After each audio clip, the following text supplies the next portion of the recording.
Hello दोस्तों, good morning. आज अपने 10th क्लास की एक बहुत ही महत्वपूर्ण एक्सरसाइज त्रिकोणमिति स्टार्ट कर रहे हैं। त्रिकोणमिति को स्टार्ट करने के लिए पहले अपने इसकी बेसिक जानकारी हासिल करते हैं, उसके बाद में इसको आगे करेंगे। ट्रिग्नोमेट्री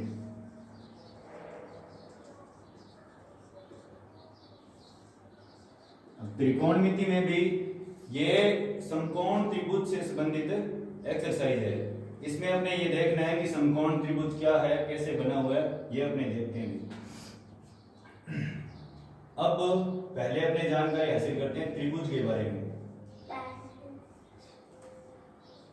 त्रिभुज क्या होता है? अभी तीन भुजाओं से घिरी हुई बंद आकृति को, तीन भुजाओं से घिरी हुई बंद आकृति को क्या कहा जाता है? त्रिभुज कहा जाता है।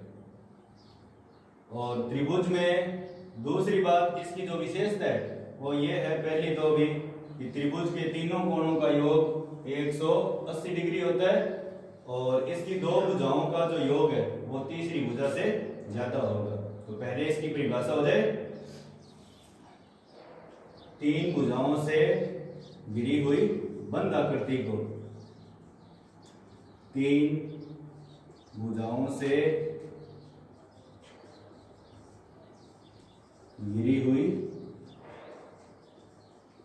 बंद आकृति को क्या कहा जाता है? त्रिभुज कहा जाता है। अब त्रिभुज की क्या है अभी विशेषताएं? त्रिभुज की मेन मुख्य दो विशेषताएं हैं। पहली जो विशेषता है वो ये है कि त्रिभुज के तीनों कोणों का योग, त्रिभुज के तीनों कोणों का योग 180 डिग्री होता है। यानी अगर ये क्या हो, कोण ए हो, ये क्या हो, बी हो और ये सी हो, तो कोण ए प्लस कोण बी प्लस कोण सी बराबर 180 डिग्री। और दूसरी बात पे, त्रिभुज की दो भुजाओं का योग जो होता है वो तीसरी भुजा से क्या होता है? अधिक होता है। त्रिभुज की दो भुजाओं का योग, भुजाओं का योग, या फिर ये भी लिख सकते हैं भुजाओं की लंबाइयों का योग भी। त्रिभुज की दो भुजाओं की लंबाइयों का योग तीसरी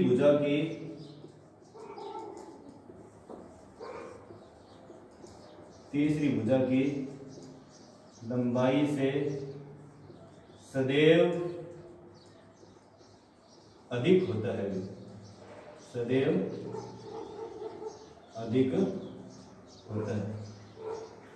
ये दोनों त्रिभुज की क्या है? विशेषताएं हैं भी। अब इसमें भी ये जैसे 7 हो गया, 7 सेंटीमीटर, ये 8 सेंटीमीटर, ये हो गया 5 सेंटीमीटर भी, 5 सेंटीमीटर। तो ये ऐसा त्रिभुज है वो पॉसिबल है। वो अपने देखते हैं भी कैसे। 7 और 8 को योग किया मैंने, 7 और 8 हो गए 15 में। अब 15 है वो 5 से बड़ा है, तो ये दूसरी विशेषता फॉलो हो रही है भी। इन दोनों भुजाओं को लिया भी, 8 और 5 13 भी, 13 है वो 7 से बड़ा है। और इसी प्रकार 5 और 7 को लेते हैं तो उन दोनों का योग है 12 और 12 है वो 8 से बड़ा है भी। यानी ऐसा त्रिभुज संभव है भी। अब उसके बाद में भी इसकी जो पहली विशेषता है उसका यूज अपने कैसे करते हैं भी? तो इसका यूज कहां पर करेंगे? जब त्रिभुज के क्या है भी, दो कोण दिए हो और तीसरा कोण हमें ज्ञात करना हो, तो इस विशेषता का अपने यूज कर सकते हैं भी। जैसे मैंने एक प्रश्न दे दिया भाई, निम्न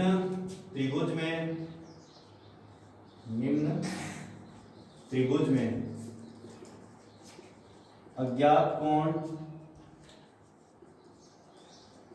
x का मान ज्ञात करें। अज्ञात कोण x का मान ज्ञात करें। इस प्रकार से एक त्रिभुज बना दिया मैंने। ये जो कोण है वो हो गया 60 डिग्री, ये हो जाएगा 50 डिग्री, और ये मैंने कह दिया ये क्या है अभी 2x है। x की बजाय यहाँ पर क्या लिख दिया 2x, यहाँ पर भी 2x कर लो तुम। अब आंसर लगाओ और उसके बाद में अपने चित्र बना लिया भी। अब त्रिभुज के तीनों कोणों का योग अपने जानते हैं, त्रिभुज के तीनों कोणों का योग कितना होता है? कोण A प्लस कोण B प्लस कोण C बराबर 180 डिग्री भी।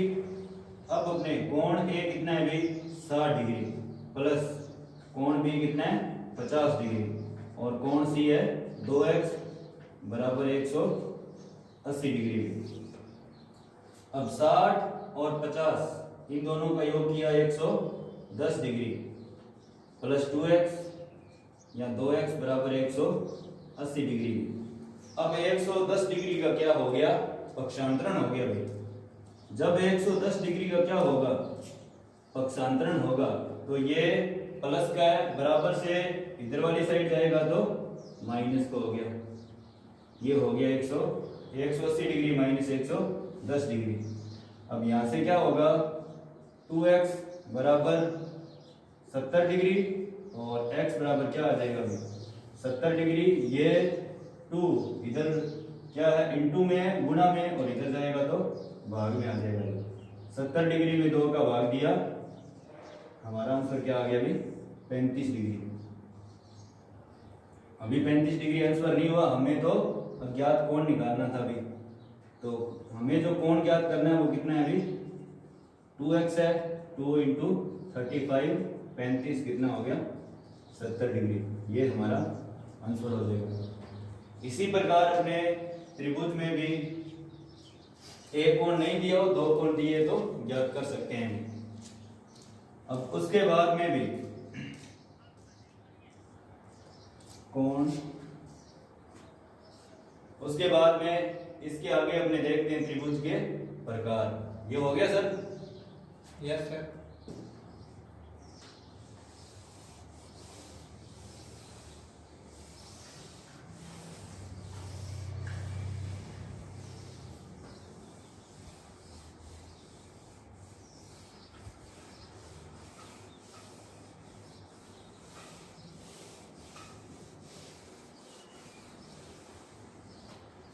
उसके बाद में अपने देखने हैं भी त्रिभुजों के प्रकार।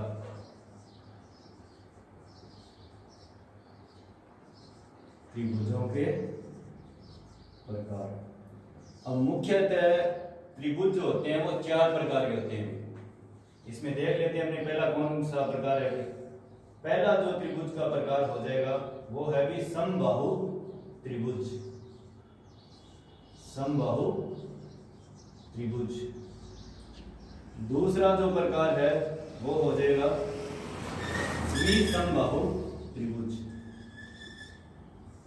द्विसमबाहु त्रिभुज। तीसरा जो प्रकार है ये होगा विषमबाहु त्रिभुज। विषमबाहु त्रिभुज। चौथा जो प्रकार है ये हो जाएगा अभी समकोण त्रिभुज। समकोण त्रिभुज। अब पहला जो त्रिभुज है वो समबाहु त्रिभुज। अब समबाहु त्रिभुज की क्या विशेषता होती है, द्विसमबाहु की क्या है भी, विषमबाहु की क्या है, ये अपने देखने हैं। इसके लिए मैंने क्या किया भाई, ऐसा त्रिभुज जिसकी सभी भुजाएं क्या हो, समान होगी। ऐसा त्रिभुज जिसकी सभी भुजाएं क्या हो, समान हो, इसे कहते हैं समबाहु त्रिभुज। अब समबाहु त्रिभुज में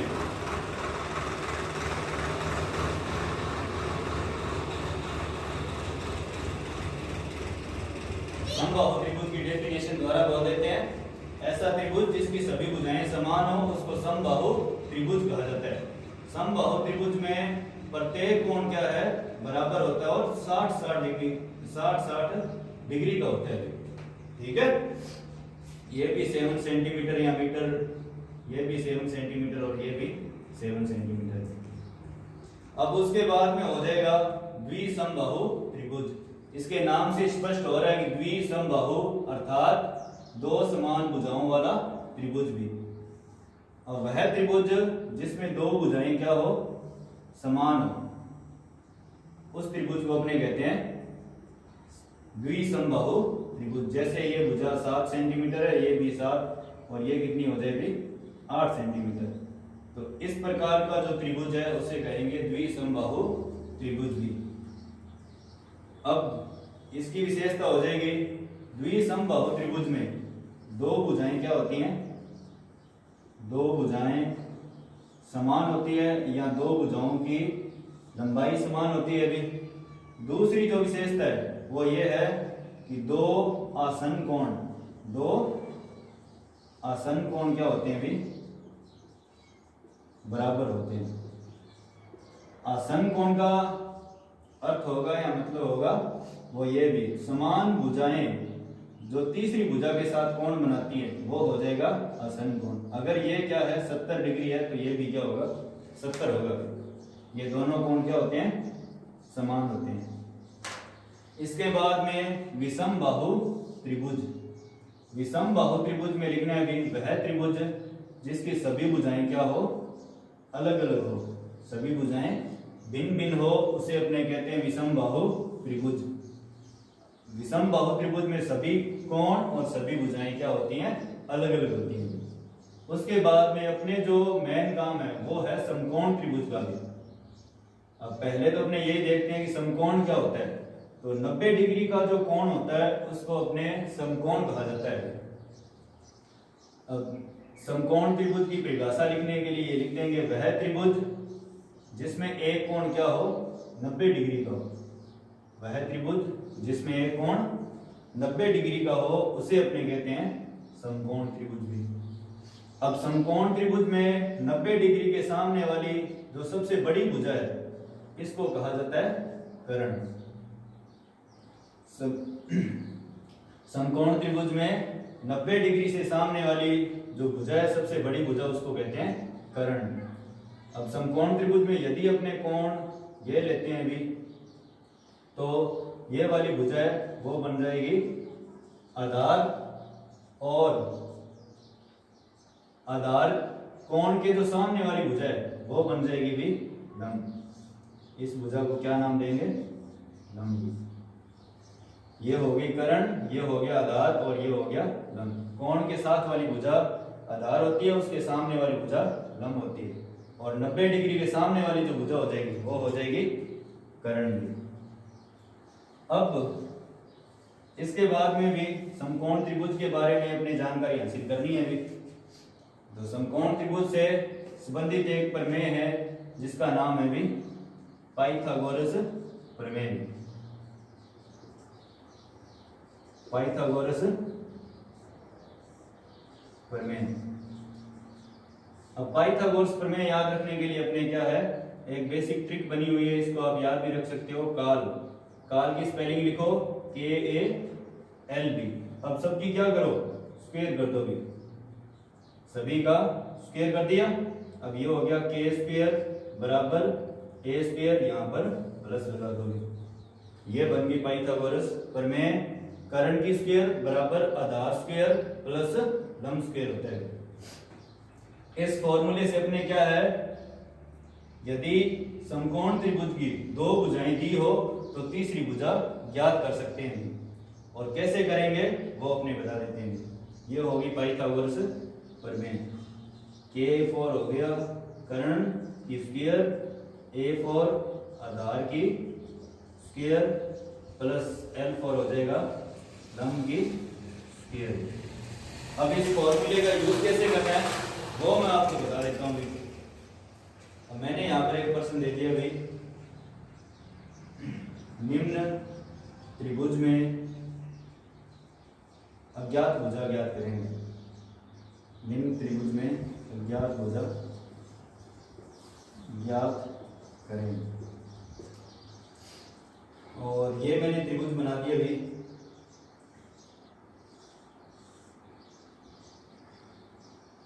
ये हो गया अज्ञात भुजा, एक भुजा नहीं दी और ये कोण मान लिया, ये जो है वो 90 डिग्री का कोण है।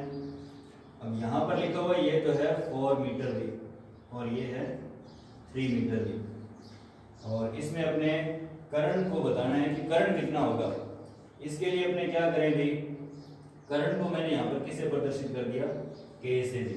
वैसे एक्स भी मान सकते हो और के मानते हो तो और बढ़िया भी। अब अपने यहाँ पर लिखना है भी पाइथागोरस प्रमेय से। अपने पता है समकोण त्रिभुज है और इसकी दो भुजाएं दी हुई है और तीसरी भुजा ज्ञात करनी हो। जब भी समकोण त्रिभुज की कोई दो भुजाएं दी हो और तीसरी भुजा ज्ञात करनी हो तो पाइथागोरस प्रमेय का यूज करते हैं। अब पाइथागोरस प्रमेय को लिखा मैंने भी, वो हो जाएगा कर्ण की स्क्वायर बराबर आधार स्क्वायर प्लस लंब स्क्वायर भी। अब कर्ण की स्क्वायर, कर्ण तो के है, के की स्क्वायर भी, आधार की स्क्वायर, आधार क्या है भी 4 मीटर है भी, 4 की स्क्वायर प्लस लंब कितना है भी 3, तो 3 की स्क्वायर भी। अब के की स्क्वायर बराबर 4 की स्क्वायर होगी 16 प्लस 3 की स्क्वायर होगी 9 भी।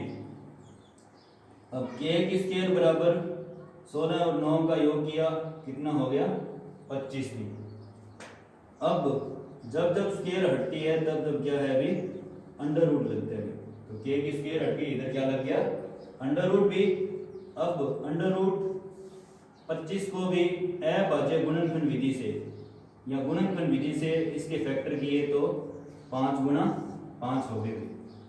अब अंडर रूट में एक जोड़ा 5 और 5 का एक जोड़ा बन रहा है, इससे एक 5 क्या आ गया बाहर आ गया, के बराबर 5 और प्लस माइनस 5 आता है यहाँ पर अपने पता है किसी भी त्रिभुज की जो भुजा हो, भुजा सदैव क्या होती है भी प्लस की होती है। भुजा सदैव किस में होती है प्लस में भी। तो यहाँ पर के बराबर कितना आ गया भी 5 मीटर।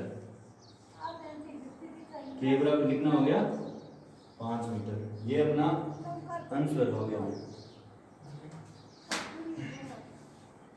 हो जाएगा सर? यस।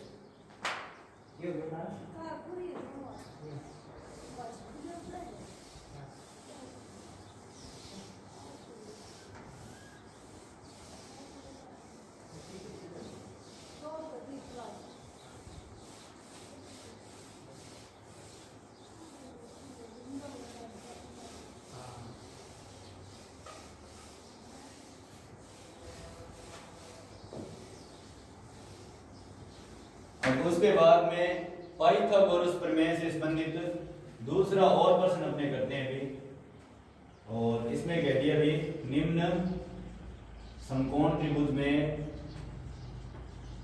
समकोण त्रिभुज में अज्ञात भुजा या फिर भुजा का नाम भी देता है कई बार, लंब ज्ञात करें, आधार ज्ञात करें, कर्ण ज्ञात करें, अज्ञात भुजा ज्ञात करें। इस प्रकार से इसने चित्र दे दिया अपने को। ये है 6 मीटर और ये हो गया 10 मीटर और ये अपने को नहीं दिया होगा, ये अपने निकालना है। तो इसके लिए क्या किया भाई आंसर लगाया और ये जो कोण है वो 90 का, ये मान लो अपने इसमें कोण लेट किया होगा। आगे देखेंगे कि इस कोण को कैसे लेट करते हैं, सवाल फिर कैसे होंगे। ये हो गया 10 मीटर, ये हो गया 6 मीटर और ये नहीं दिया। अब अपने पता है कि करंट तो भाई कितना दे रखा है 10 मीटर, आधार दे रखा है 6 मीटर और क्या है लंब नहीं दिया हुआ। लंब अपने क्या है ज्ञात करना है भाई, इसको L मान लिया। अब अपने क्या करेंगे, अपने पता है समकोण त्रिभुज है और उसकी दो भुजाएं दी हुई है और तीसरी भुजा अपने क्या है ज्ञात करनी है भी। अब तीसरी भुजा ज्ञात करने के लिए कौन सा फॉर्मूला भी पाइथागोरस प्रमेय लग जाएगी। तो यहां पर लिखेंगे पाइथागोरस प्रमेय से, पाइथागोरस प्रमेय से भी, पाइथागोरस प्रमेय लिखो, काल कर्ण की स्क्वायर बराबर आधार स्क्वायर प्लस लंब स्क्वायर भी। अब कर्ण कितना है अभी 10, ये हो गया 10 की स्क्वायर बराबर आधार कितना है 6 की स्क्वायर, और ये l है तो ये l की स्क्वायर रहेगा भी। चाहे ब्रैकेट का यूज करो चाहे मत करो भी। अब 10 की स्क्वायर का है, 10 को 2 बार गुना में लिखो, 10 इंटू 10 कितने हो गए 100। अब इसी प्रकार 6 की स्क्वायर, 6 इंटू 6 कितने हो गए 36 प्लस l स्क्वायर भी। अब अपने पता है नियतांक है उनको एक साइड में करना है, और जो चर पद होते हैं मतलब एबीसी वाले उनको एक साइड रखना है। तो ये हो गया 100 प्लस का 36, जब बराबर से दूसरी साइड आएगा तो निशान चेंज हो जाएगा -36 बराबर l स्क्वायर। अगर किसी भी संख्या के आगे कुछ नहीं लगा हुआ होता तो प्लस लगा रहता है, ठीक है, और प्लस को लगाने की जरूरत नहीं है। अब 100 - 36 किए 64 बराबर l स्क्वायर, या फिर इसको अपने l स्क्वायर बराबर 64 भी लिख सकते हैं। अब ये हो गया, जब जब स्क्वायर हटी है तब तब अंडर रूट लग गया भी, अंडर रूट 64। अब मैंने क्या किया अभी 64 के अभाज्य गुणनखंड किए भी, ये हो जाएंगे 2 इंटू 2 इंटू 2 इंटू 2 इंटू 2 और इंटू 2 भी। तो यहाँ पर 2 के 3 जोड़े बन रहे हैं। l बराबर इस जोड़े से 1 2 बाहर आ गया, इससे भी 1 2 और इससे भी 1 2, ये हो गया l बराबर 8 मीटर प्लस माइनस, यहाँ पर भी प्लस माइनस हो गया, प्लस माइनस 8 आ गया। परंतु यहाँ पर लिखना है अपने, परंतु दूरी या फिर जो भुजा होती है वो क्या होती है सदैव धनात्मक होती है। तो l बराबर क्या हो जाएगा 8 मीटर। ये हमारा क्या हो गया अभी आंसर। इसी प्रकार जब अपने आधार नहीं दिया हो और लंब और कर्ण दिए हो तो उनको भी ज्ञात किया जा सकता है। अब उसके बाद में अपने आ जाओ भी त्रिकोणमिति पर।